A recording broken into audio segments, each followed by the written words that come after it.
Дават жөнүндө президент жана калыс аалымдар эмне дешет?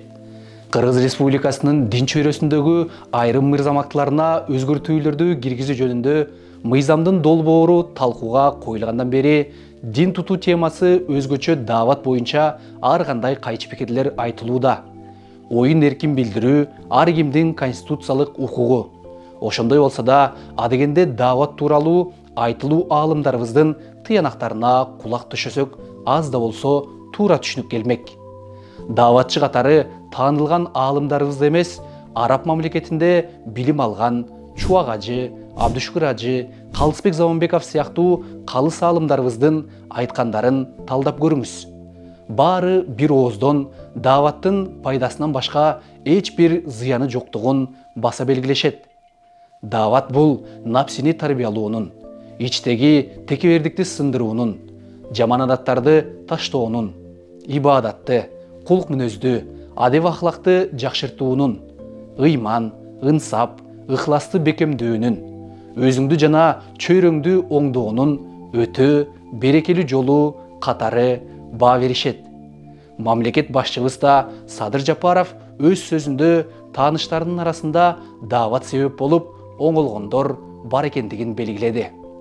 Ушундай инсандардын сөзүнөн кийин да кандайдыр бир суроолор калдыбы? Анда өзүңүз 3 күнгө чыга калып, даватты ичинен көрүп, иликтесеңиз болот. Миң уккандан бир көргөн деп кыргыз бекер айтпайт.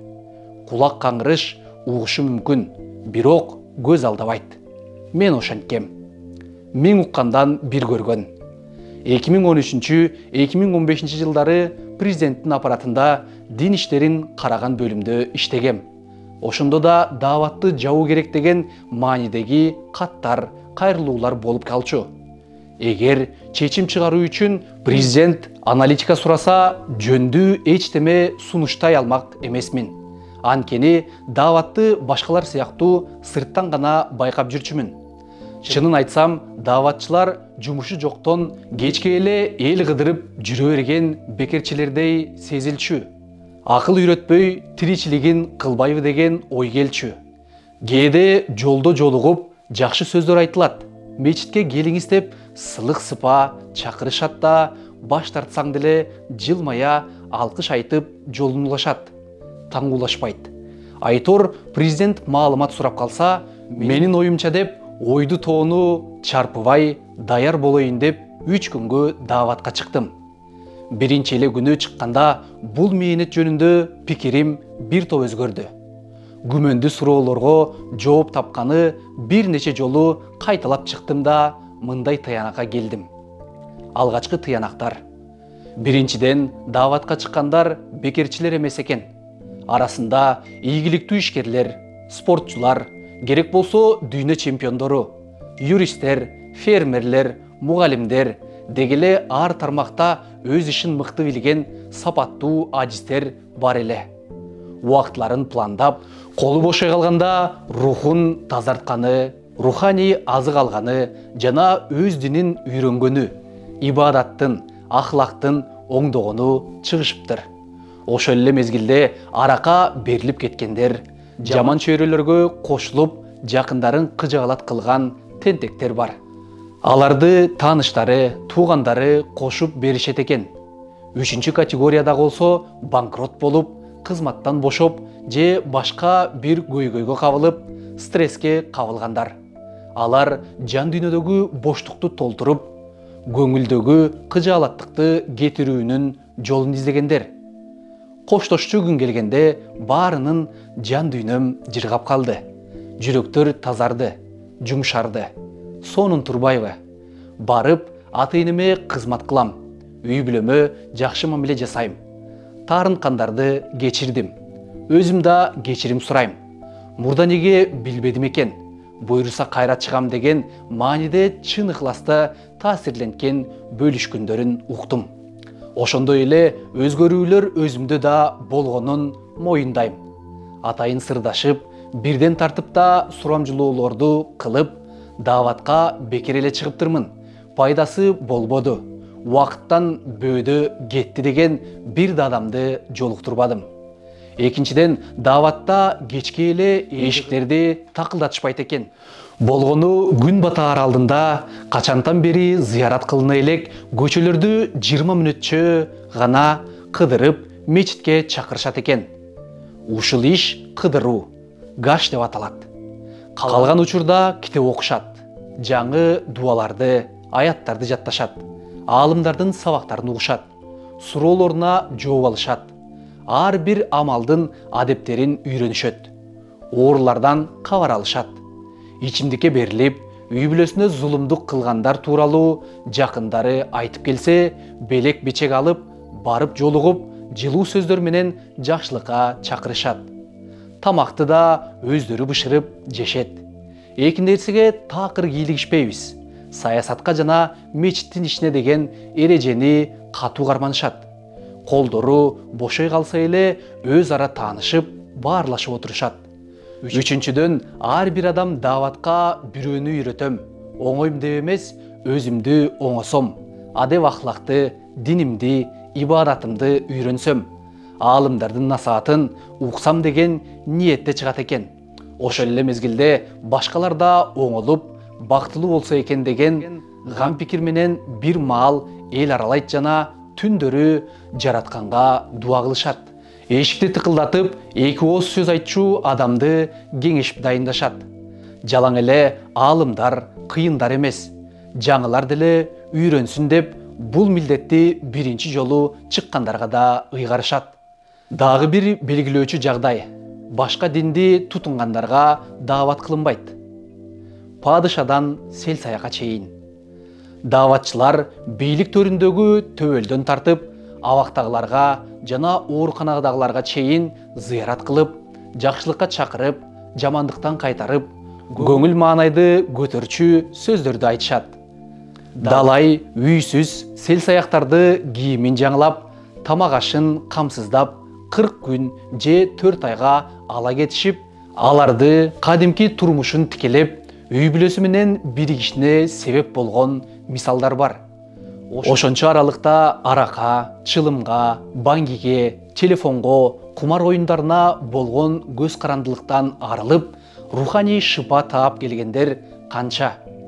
Бул өңүттөн алганда даават адамды түзөтүүчү социалдык долбоорлордун функциясын аткарат. Чет өлкөлөрдө да адамды жаман өнөкөттөрдөн куткаруу үчүн уюштурулган атайын борборлор да кымбат наркка кумарпостторду, ичкичтерди, баңгиликтерди, телефонго азгырылгандарды бир топ аралыкка чейин чөйрөсүнөн бөлүп кетип, алагды болгондой ар ишке салуу жолу менен дарылайт. Дааваттын бул долбоордон айырмасы акысыз. Эмнеге башка айыл кыштакта? Эмне үчүн 3 күнгө, 40 күнгө башка аймактарга кетишет? Өз жеринде айыл кыштактарында эле даават кылса болбойбу деген дагы суроолор болушу мүмкүн. Көрсө, адам өз үйүнүн жанында тиричилигине, мал дүйнөсүнө алагды болуп, окууга, жаттоого, жаңыны үйрөнүүгө, таалим угууга көңүл дитин толук кое албайт экен. Тууган, дос, кошуна, жамандык жакшылыктары илим ибадатка болгон талапты суздатат. Мындай тажрыйба мамлекеттик кызмат системасында дагы бар. Маанилүү бир документтин долбоорун даярдаган жумушчу топ түзүлүп, жумушчу иштеши үчүн Ысык көлгө же башка жактарга 2-3 күнгө жиберилгенин далай көрдүм.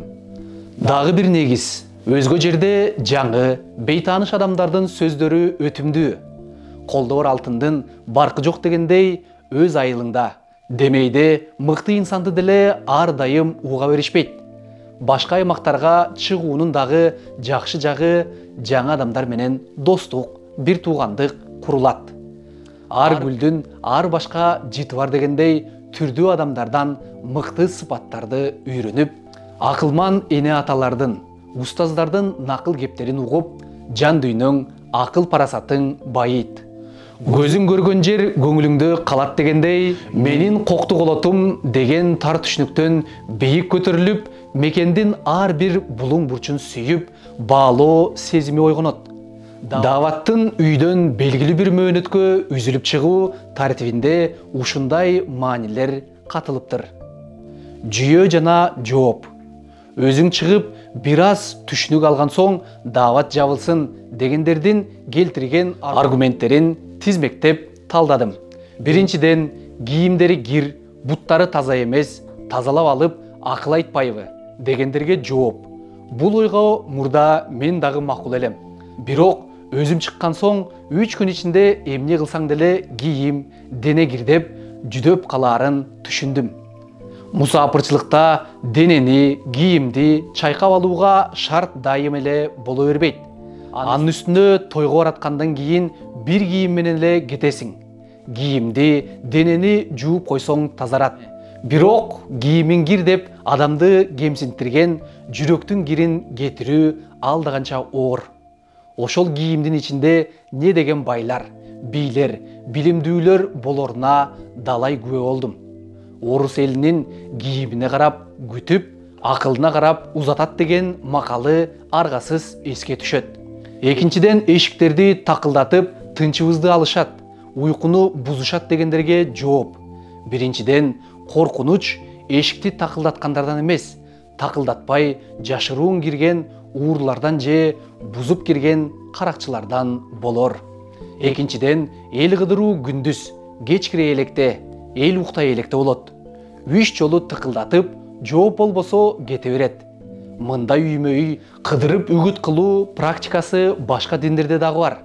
Ал эми үчүнчүдөн, өзү динди билбей туруп, эмнеге акыл айтат дегендерге жооп. Бир дагы адам дааватка бирөөнү оңойм деп чыкпайт. Өзүм оңолоюн, өсөйүн, дилимди тазалайын деген ниетте кадам таштайт. Мечитке аалымдардын сөзүн жана баянын угууга, таалим үйрөнүүгө же чай даярдап, сый көрсөтүп, ыймандашканы гана чакырат. Мендей бол, мага окшош деген бир дагы дааватчы жок. Ал эми төртүнчүдөн, кошуна мамлекеттер дааватка тыюу салышкан. Биз да ошентишибиз керек дегендерге жооп. Кошуна мамлекеттер биздин экономикалык, саясий өнөктөштөрүбүз, бирок көп жагынан бизге өрнөк боло алышпайт. Тескерисинче, дин тутуу, сөз эркиндиги жагынан аларга биз көч баштап берсек жарашат.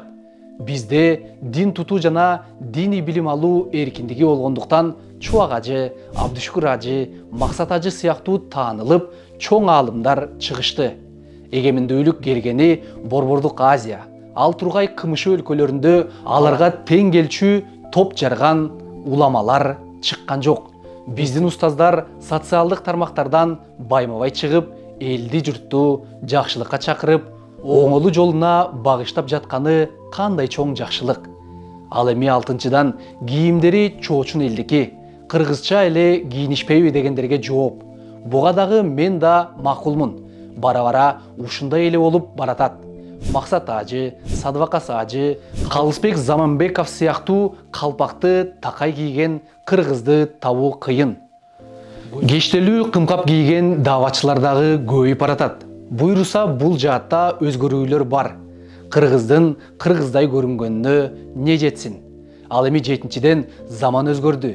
Эшиктерди тыкылдатпай эле интернет, телефон, WhatsApp аркылуу даават кылса болот да дегендерге жооп. Интернет, WhatsApp туугандык, достук мамиленин жакын, ыхласын кетирди. Ата-энесине видео чалуу кылып, ушул жетишет деп кабар албай жүрө бери туурабы?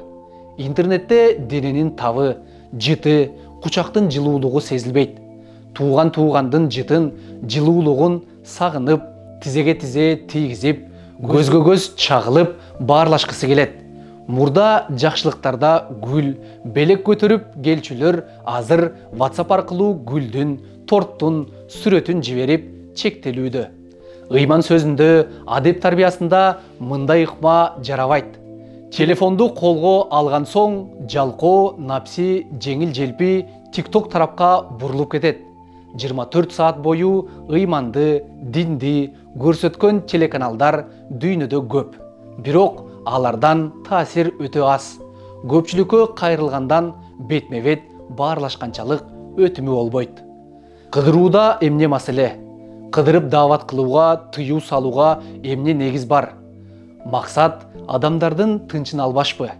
Анда неге крандын фильтрин алмаштырабыз деп түн бир окумда деле соода агенттери келип эшикти тыкылата беришет. Чаң соргуч саткандар, интернет улоочулар да ушинтишет. Жок, рахмат дегенге көнбөй, товарын таңуулап, бир топ убакытка чейин сиздин убакытты алат. Биз саясатчылар деле добуш бер деп үй эшиктерин каккылап чыгабыз го. Мен чыгыш батышта окудум, жашадым. Японияда түн бир окумда сектанттар эшик тыкылдатып, кирүүгө уруксаат сурап, меймандостук көрсөтүп, макул болсоң өз динине даават кылышат. Америкада, Германияда, Англияда, Кореяда, Австралияда дегеле өнүккөн өлкөлөрдүн биринде андай тыюу жок. Болгону башка дин өкүлдөрүн тынчын албаш керек. Өз диндегилерге зыярат кылууга эч бир мыйзамдык тоскоолдук жок. Болбосо адам укугун сактоонун ана башында турган ошолор. Эгер коомчулукка кандайдыр бир коркунуч пайда болсо, бул өлкөлөр биринчи чара көрүшмөк. Эгер кыдырып даават кылуу башка эч мамлекетте жок практика болсо, анда ойлонсок болмок. Миңге тете бир инсан. 2016 жылдын сентябрь айында балыкчыга аябай көп адамдар топтолгон. Көрсө Абдулла Шейх аттуу бир адам каза болуп, жаназасына катышканы туш тараптан күйөрмандар агылып келишиптир. Алыстардан миңдеген кишилер акыркы сапарга узатканы атайын зыярат кылгандай, кандай эмгеги бар эле деп сурайттырсыз. Ал киши өмүрүн дааватка багыштап, канча адамдардын оңолуусуна себеп болгон экен. Угушубузда балыкчы мурда тентектердин шаары болуптур. Уруш, мушташ, тономой, зомбулук кеңири жайылган дешет. Ошол адам ар бир үйдү тыкылдатып, атагы чыккан шок, ууру, каракчы, тентектерге бирден жолугуп, акыретти эстетип, тынбай ыйманга чакырып, бүтүндөй калаанын оңолушуна себеп болуптур. Шаарында эле эмес, көл калаасын, нарынды, чүйдү түрө кыдырып, адамдарга насаат айтып, даават кылыптыр. Адегенде аны дагы түшүнбөй, барса кабыл албай, ал тургай кол көтөргөнгө чейин барышыптыр. Бирок ал тажабастан кайра барып, мээнетин улантыптыр. Раматылык Рыспек Ахматбаев да намаз окуп, тообосуна жанышына себеп болгондордун бири ошол киши экен.